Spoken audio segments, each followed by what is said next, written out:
ये बात तो सच है दोस्तों कि भारत में जितने केस पुरुषों के खिलाफ दर्ज होते हैं उसमें बड़ी संख्या में केस झूठे निकलते हैं, जहां केवल उनको फंसाने के लिए किए जाते हैं। और अगर कहीं कोई मर्द बलात्कारी साबित हो जाए तो उसे सालों तक जेल में सड़ना पड़ता है, उसकी जिंदगी, इज्जत, कैरियर सब कुछ खत्म हो जाता है। लेकिन अगर कोई लड़की झूठा आरोप लगाए सिर्फ ब्लैकमेल करने या पैसे वसूल करने के लिए, तो उसे क्या सजा मिलनी चाहिए।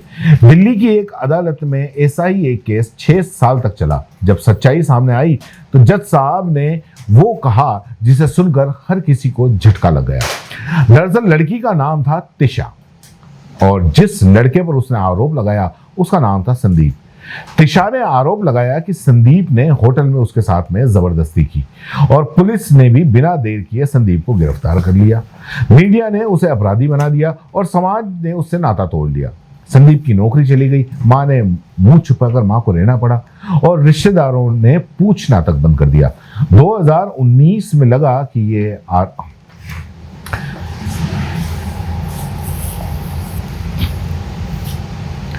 2019 में लगा यह आरोप 2025 तक उसकी जिंदगी को निकलता रहा। लेकिन जब अदालत में इस केस की आखिरी सुनवाई हुई तो लोग देखते रह गए।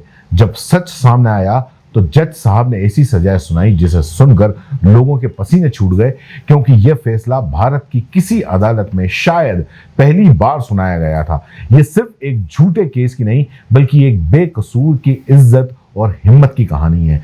और यह जानना जरूरी है कि इस झूठ को कोर्ट के अंदर कैसे बेनकाब किया गया। अगर आपको भी लगता है कि झूठे केस सिर्फ एक इंसान की नहीं बल्कि पूरे समाज में उसकी बदनामी होती है, तो इस वीडियो को आखिर तक जरूर देखिए और चैनल पहले सब्सक्राइब करिए, क्योंकि सिर्फ एक फैसले की नहीं है ये कहानी, एक सिस्टम से लड़ने की कहानी है और इसमें वो सब कुछ है जो आपको सोचने पर मजबूर कर देगा।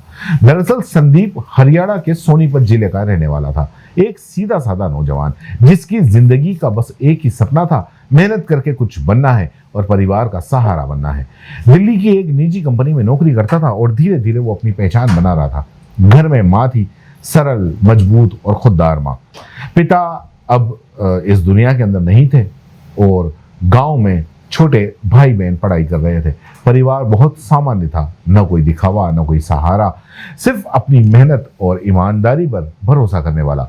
माँ ने अकेले के दम पर तीनों बच्चों को पाला था। संदीप सबसे बड़ा था और उसी से घर की सारी उम्मीदें जुड़ी थी। माँ को उस पर नाज था क्योंकि वो सिर्फ बेटा नहीं उनके संघर्षों का जवाब था। लेकिन एक दिन तिशा नाम की एक लड़की संदीप की जिंदगी के अंदर आती है और यहीं से शुरू हुआ वो खेल कि उसके पूरे परिवार की बर्बादी की कगार पर उसका परिवार आ गया।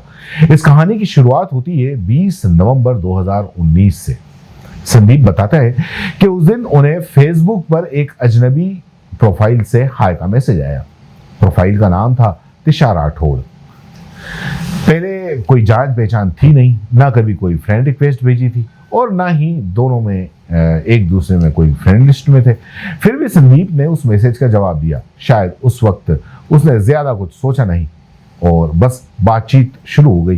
धीरे धीरे दोनों के बीच में बातचीत बढ़ने लगी। कुछ ही दिनों में उन्होंने एक दूसरे का मोबाइल नंबर भी ले लिया। संदीप का कहना था कि तिशा की बातों में अपनापन था। वो उससे लगा कि कोई अच्छी दोस्त मिल गई।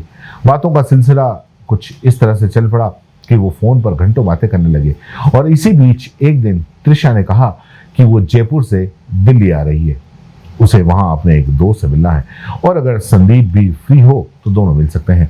संदीप को कोई आपत्ति नहीं थी, उसने हामी भर ली। फिर एक तारीख तय हुई। 4 दिन के बाद में दिल्ली रेलवे स्टेशन पर मुलाकात का प्लान पक्का हुआ।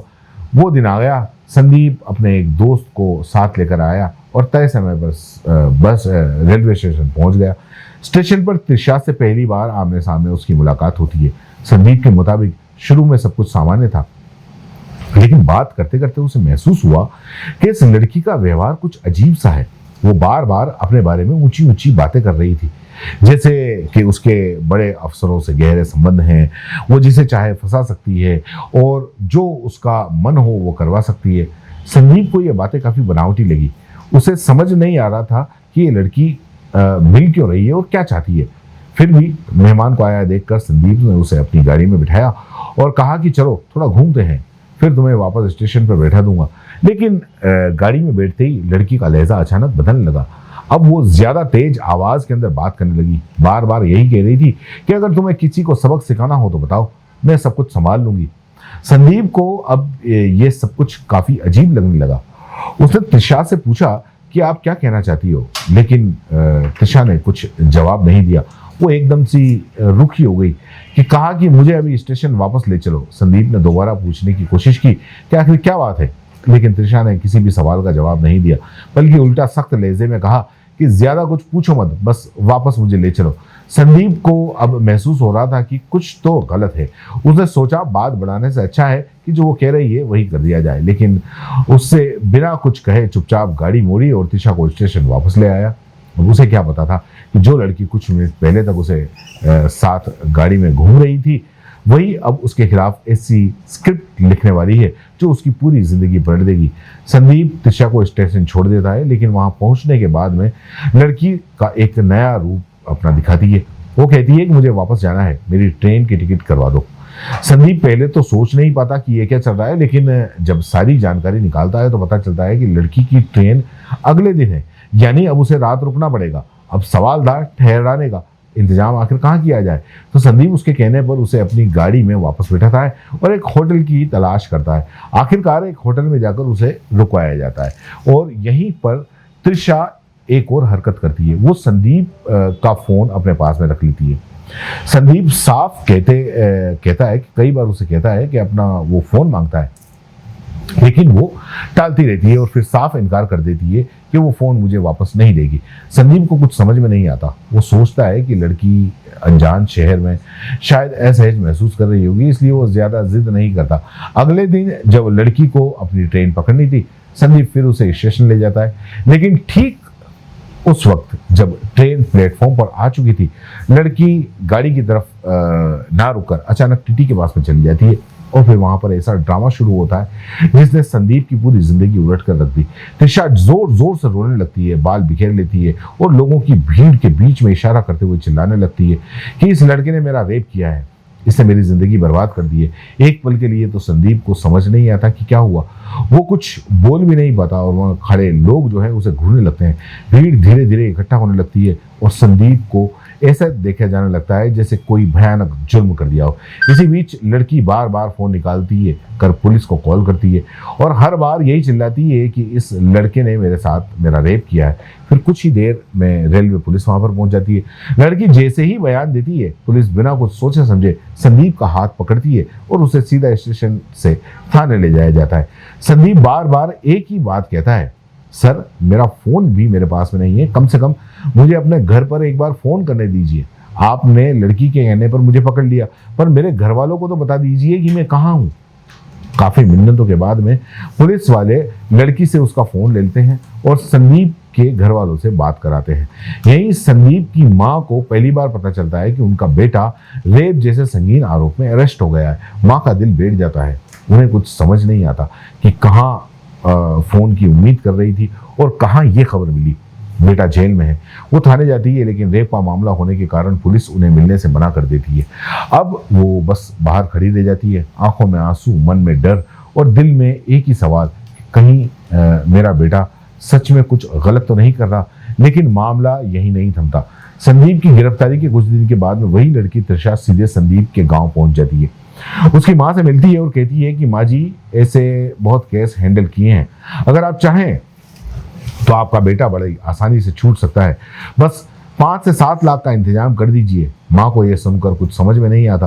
वो कांपती हुई आवाज में पूछती है कि बेटा, मेरे बेटे ने तेरे साथ कुछ गलत किया क्या?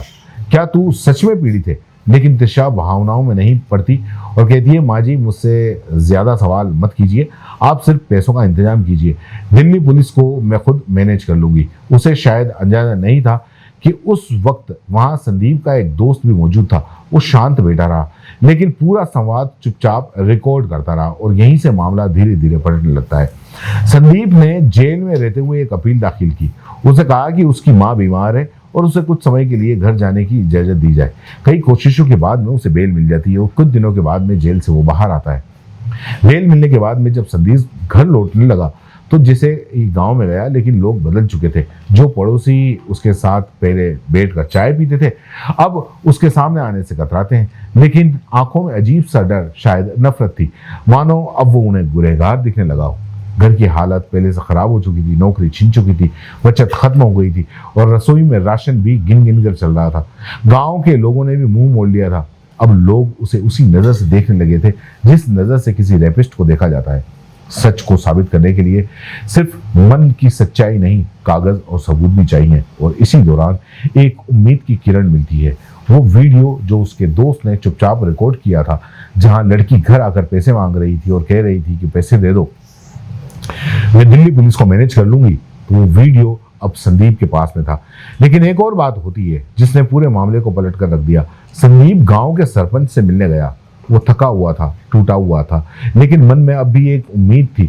उसने सरपंच से कहा कि सर, मेरी बात कोई नहीं सुन रहा, लेकिन अगर आपने मेरी आंखों में झांका तो सच्चाई दिखेगी। आप अगर आंखों में देखोगे तो। सरपंच थोड़ी देर शांत रहे, फिर बोले, कुछ दिन पहले मेरे पास में एक लड़की का फोन आया था। वो रो रही थी, कह रही थी कि उसका नाम त्रिशा है। वो संदीप को जानती थी। बोली, हमने आपस में झगड़ा किया और संदीप ने माफी नहीं मांगी, इसलिए गुस्से में मैंने उस पर झूठा रेप का केस लगा दिया। अब मुझे पछतावा है और मुझे उसका एड्रेस चाहिए। मैं माफी मांगना चाहती हूँ। जो वीडियो रिकॉर्ड हुआ था, जब सरपंच ने को ये पूरा दृश्य दिखाया गया तो उन्होंने सिर पकड़ लिया।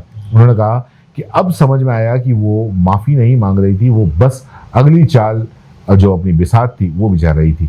संदीप ने अब तय कर लिया कि अगर कोई उसकी मदद नहीं करेगा तो उसे खुद ही लड़ना पड़ेगा। और जिस वीडियो को उसके दोस्त ने रिकॉर्ड किया था, वो अब उसके पास में एक बड़ा हथियार बन चुका था और यहीं से उसने खुद सबूत जुटाने की शुरुआत की।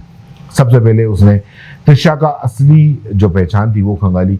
जो लड़की खुद को त्रिशा राठौड़ बता रही थी, असल में जो उसका नाम है वो था त्रिशा खान।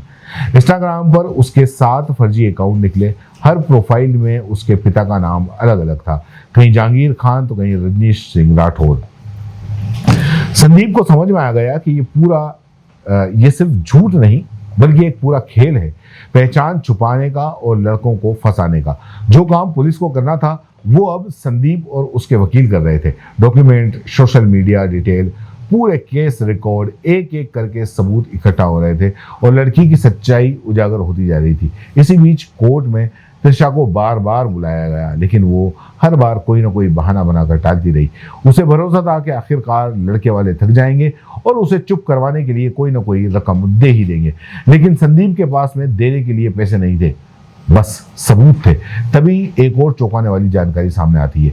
राजस्थान की जेल से एक रिपोर्ट निकलती है जिसमें इसी लड़की के नाम एक पुराने केस में दर्ज है। फॉरेंसिक रिपोर्ट से पुष्टि होती है और कोर्ट में पहली बार यह सवाल उठता है कि कहीं ये लड़की पहले भी तो किसी केस के अंदर नहीं फंसी थी या किसी को फंसाया तो नहीं था। अब कोर्ट ने उसे पेश होने का आदेश देता है तो वो पेश होती है। अब तक त्रिशा खान की सच्चाई धीरे धीरे सामने आने लगी थी, लेकिन एक बड़ा मोड़ तब आया जब कोर्ट ने आमने सामने हुई पेशियों में वकील की नजर उस लड़की की कलाई पर पड़ी। उसके हाथों में पुराने कट के निशान थे, जैसे ही उसने कई बार खुद को जैसे कि नुकसान पहुंचाने की कोशिश की हो। ये ताजा नहीं थे, लेकिन साफ दिख रहा था कि कुछ महीने पहले के थे।